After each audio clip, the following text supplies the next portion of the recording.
Toll gate ಮುಂದೆ ಕುತ್ಕೊಂಡು ನಾವು ಧರಣಿ ಮಾಡ್ತೀರಿ, ನಿಮ್ಮ ಟೋಲ್ಗೇಟ್ನ ಬಂದ್ ಮಾಡ್ತೀರಿ. ಎಲ್ಲರಿಗೂ ನಮಸ್ಕಾರ. ಇವತ್ತು ಮುಖ್ಯವಾಗಿ ಈ ವಿಡಿಯೋ ಮಾಡಲು ಕಾರಣವೇನೆಂದರೆ, ನಮ್ಮ ನಂಗ್ಲಿಗೆ ಬಂದಿರುವಂಥ ಪರಿಸ್ಥಿತಿ ಯಾವುದೇ ಊರಿಗೆ ಆಗಲಿ ಯಾವುದೇ ಹಳ್ಳಿಗಾಗಲಿ ಬರಬಾರ್ದು. ಗಡಿ ಭಾಗದಲ್ಲಿ ನಮ್ಮ ಕರ್ನಾಟಕಕ್ಕೆ ಏನಾದರೂ ಒಂದು ಹೆಸರುವಾಸಿ ಆಗಿರುವಂಥ ಊರು ಏನಂದರೆ ಅದು ನಂಗ್ಲಿನೇ. ಆ ಊರಿಗೆ ಇವತ್ತು ಈ ಗತಿ ಬಂದಿದೆ ಅಂದರೆ ಅದಕ್ಕೆ ಕಾರಣ ಬಂದು ನಮ್ಮ ನಂಗ್ಲಿ ಟೋಲ್ಗೇಟ್ ಹೈವೇ ಅಥಾರಿಟಿ ಏನಿದ್ದಾರೋ ಅವರಿಂದನೇ ಇವತ್ತು ಈ ನಂಗ್ಲಿಗೆ ಈ ಗತಿ ಬಂದೈತೆ. ಸುಮಾರು ಸಲ ನಾವು ಹೇಳಿದ್ದೀರಿ, ಈ ನಂಗ್ಲಿಯಲ್ಲಿ ವಿದ್ಯುತ್ ತುಂಬ ಪ್ರಾಬ್ಲಮ್ ಐತೆ. ಐಮಸ್ ಲೈಟ್ ಹಾಕ್ಸಿದ್ದೀರಾ, 5 ವರ್ಷ ಹಿಂದ್ಗಡೆ ಹಾಕಿದ್ದೀರಾ, ಸುಮಾರು ಒಂದು 3-4 ವರ್ಷದಿಂದ ಬರ್ತಾ ಇಲ್ಲ ಅದು ಐಮಸ್ ಲೈಟು. ಯಾಕೆ ಬರ್ತಾ ಇಲ್ಲ ಅಂತ ನಾವು ಸುಮಾರು ಸಲ ಎಚ್ಚರಿಸಿದ್ದೀರಿ, ಫೋನ್ ಮಾಡಿಸಿ ಹೇಳ್ಸಿದ್ದೀರಿ, ಯಾರಕ್ಕೆಲ್ಲ ರೆಕಮೆಂಡ್ ಮಾಡಿಸಿದ್ದೀರಿ. ಎಲ್ಲ ಮಾಡಿದ್ರೆ ಕೂಡ ಮಾಡಿದ್ಮೇಲೆ ಸುಮಾರು ಒಂದು 10 ದಿವಸ ಅಷ್ಟೇ 10 ದಿವಸ ಮೇಲೆ ಬರಲ್ಲ ಅದು. ಒಂದು ಕಡೆ ಮಾತ್ರ ರೆಡಿ ಮಾಡಿದ್ವಿ. ಸುಮಾರು ಒಂದು 3 ತಿಂಗಳ ಹಿಂದ್ಗಡೆ ನಾವು ಫೋನ್ ಮಾಡಿ ಹೇಳಿದ್ದದಕ್ಕೆ ಒಂದು ವಾರ ದಿವಸ ಬಂತು ಅಷ್ಟೇ. ಅದು ಏನು ಪ್ರಾಬ್ಲಮಿಂದ ಹೇಳಿದ್ರೆ ಅಂದರೆ, ಸುಮಾರು ಇವಾಗ ನಂಗ್ಲಿಯಲ್ಲಿ ವೆಸ್ಟರ್ನ್ ಕಂಪ್ನಿಗೆ ಹೋಗೋವಂಥ ಹೆಣ್ಮಕ್ಳು ಸುಮಾರು ಜನ ಇದ್ದಾರೆ. ರಾತ್ರಿ 12:30 ಬರ್ತಾರೆ ಮನೆಗೆ. ಯಾರೋ ಅವ್ರನ್ನ ಕರ್ಕೊಬರೋರು ಇರಲ್ಲ ಮನೆಯಲ್ಲಿ. ಅವ್ರ ಮನೆಗೆ ಬರೋವಾಗ ಏನಾದರೂ ಹೆಚ್ಚು ಕಮ್ಮಿ ಆದರೆ ಯಾರು ಹೊಣೆ ಹಾಕ್ತಾರೆ ಅವ್ರಿಗೆ? 3 ಗಂಟೆ ರಾತ್ರಿಗೆ ಶಿಫ್ಟ್ಗೆ ಹೋಗ್ತಾರೆ, ಮನೆ ಬಿಟ್ಟು ಬರ್ತಾರೆ, ಮತ್ತೆ ಡ್ಯೂಟಿಗೆ ಹೋಗಬೇಕು. ಅವರು ಹೆಣ್ಮಕ್ಳು ಇವತ್ತು ಕಷ್ಟಪಟ್ಟು ಮುಂದೆ ಹೋಗೋಕ್ಕೆ ಒಂದು ಇದು ಬಂದೈತಂದರೆ ಎಲ್ರಿಗೂ ಒಂದು ಧೈರ್ಯ. ಹೆಣ್ಮಕ್ಳು ಕಷ್ಟಪಡ್ತಾರೆ, ಎಲ್ರಿಗೂ ಒಂದು ಸಂತೋಷ ಆಗೋ ವಿಷಯ ಅದು. ಅದಕ್ಕೆ ಕರೆಕ್ಟಾಗಿ ನಾವು ಅವ್ರಿಗೆ ಅನುಕೂಲ ಮಾಡಿಕೊಟ್ರೆ ಅಲ್ವಾ ಅವರು ಹೋಗೋಕ್ಕೆ. ನೈಟಲ್ಲಿ ಬಂದಾಗ ಏನಾದರೂ ಹೆಚ್ಚು ಕಮ್ಮಿ ಆದರೆ ಯಾರು ಸ್ವಾಮಿ ಅವ್ರಿಗೆ ಹೊಣೆ?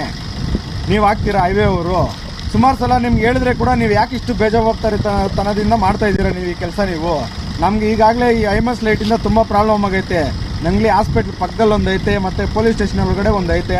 ಆ ಎರಡಕ್ಕೂ ನಿಮ್ಗೆ ವಿದ್ಯುತ್ ಕೊಡೋದಕ್ಕೆ ಏನು ಪ್ರಾಬ್ಲಮ್ ಆಗೈತೆ? ಇಲ್ಲ ಕಾಸಿಲ್ವಾ ನಿಮ್ಮ ಹತ್ರ? ಯಾಕೆ ಕಲೆಕ್ಷನ್ ಮಾಡ್ತಾ ಇಲ್ವಾ ನಂಗ್ಲಿ ಟೋಲಲ್ಲಿ? ಸುಮಾರು ಲಕ್ಷಕ್ಕೆ ಲೂಟಿ ಹೊಡಿತಾ ಇದ್ದೀರಲ್ವಾ? ಇದನ್ನು ರೆಡಿ ಮಾಡೋಕ್ಕೆ ಏನು ನಿಮ್ಮ ಪ್ರಾಬ್ಲಮ್ಮು? ನಿಮ್ಮ ಅಥಾರಿಟಿಯಲ್ಲೇ ಎಲ್ಲ ಇರೋದು ಇದು.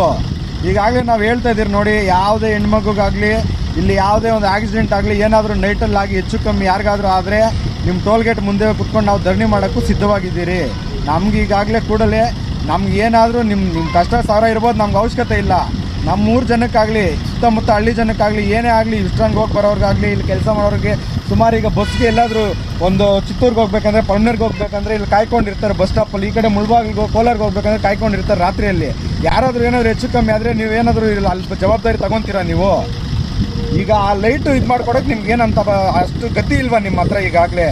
ಇಲ್ಲ ಅಂದರೆ ಹೇಳಿ, ನಾವು ಬಂದು ನಮ್ಗೆ ಏನು ಮಾಡಬೇಕು ನಮ್ಗೆ ಗೊತ್ತು, ಕಾನೂನುಬದ್ಧವಾಗಿ ನಾವು ಮಾಡೋದು ಗೊತ್ತು, ಮತ್ತು ಇನ್ನೊಂದು ಬದ್ದು ನಮ್ಗೆ ಮಾಡೋದು ಗೊತ್ತು ಎಲ್ಲ. ಈಗಾಗಲೇ ನಾವು ನಂಗ್ಲಿ ಟೋಲ್ಡು ಮ್ಯಾನೇಜರ್ಗೆ ಏನು ಹೇಳ್ತಾ ಅಜಯ್ ಅವರು ಸರ್ ಅವ್ರಿಗೆ ಹೇಳ್ತಾ ಇರೋದು, ನಿಮಗೆ ಹೇಳ್ತಾ ಇದ್ದೀರಿ. ಸುಮಾರು ಸಲ ನಿಮ್ಗೆ ಹೇಳಿದ್ದೀರಿ, ನೀವು ಆದ್ರೂ ಏನು ಕೇರ್ ಮಾಡಿಲ್ಲ. ನಾನೇನು ಫೋನ್ ಮಾಡಿಲ್ಲ, ನಿಮ್ಗೇನು ಮಾಡಿಲ್ಲ. ಡೈರೆಕ್ಟ್ ಏನಕ್ಕೆ ಈ ಥರ ಇದು ಮಾಡ್ತಿದ್ದೀವಿ ವೀಡಿಯೋ ಮಾಡೋ ಕಾರಣ ಏನಂದರೆ, ನೀವು ಫೋನ್ ಮಾಡಿದ್ರೆ ಕೂಡ ನಾವು ಮಾತಾಡಿದ್ರೆ ಹೇಳಿದ್ರೆ ಯಾರ ಕೈಯಲ್ಲಿ ಹೇಳಿದ್ರೇನು ನೀವು ವಾರ ದಿವಸ ರೆಡಿ ಮಾಡ್ತೀರಾ, 10 ದಿವಸ. ಮತ್ತೆ ಮೇಂಟೈನ್ ಮಾಡೋಕ್ಕೆ ನಿಮ್ಮ ಹತ್ರ ದುಡ್ಡಿಲ್ವಾ? ಯಾಕೆ ಸಂಪಾದನೆ ಮಾಡ್ತಾ ಇಲ್ವಾ ಟೋಲಲ್ಲಿ? ಇಲ್ಲಾಂದರೆ ಹೇಳ್ಬೇಡಿ ನೀವು. ನಿಮ್ಗೆ ಇಲ್ಲ ಅಂದರೆ ಹೇಳಿ, ನಿಮ್ಮ ಮೇಲೆ ಅಧಿಕಾರಿಗಳು ಯಾರ ಹತ್ರ ತೊಗೊಂಡು ಹೋಗ್ಬೇಕು ನಾವು ತೊಗೊಂಡು ಹೋಗ್ತೀರಿ, ನಮಗೆ ಗೊತ್ತು. ನಿಮ್ಮ ಕೈಲಿ ಆಗಲಿಲ್ಲ ಅಂದರೆ ಹೇಳಿ, ನಾವು ಮಾಡ್ಕೊತೀರ. ಆಮೇಲೆ ಯಾವುದೇ ಕಾರಣಕ್ಕೂ ಈ ಸುತ್ತಮುತ್ತ ಹೆಣ್ಮಕ್ಳಿಗೆ ಆಗಲಿ ಯಾರಿಗೇ ಆಗಲಿ ಏನಾದರೂ ಹೆಚ್ಚು ಕಮ್ಮಿ ಆಗೈತೆ ಅಂದರೆ ನಿಮ್ಮ ಟೋಲ್ಗೇಟ್ ಮುಂದೆ ಕುತ್ಕೊಂಡು ನಾವು ಧರಣಿ ಮಾಡ್ತೀರಿ, ನಿಮ್ಮ ಟೋಲ್ಗೇಟ್ನ ಬಂದ್ ಮಾಡ್ತೀರಿ.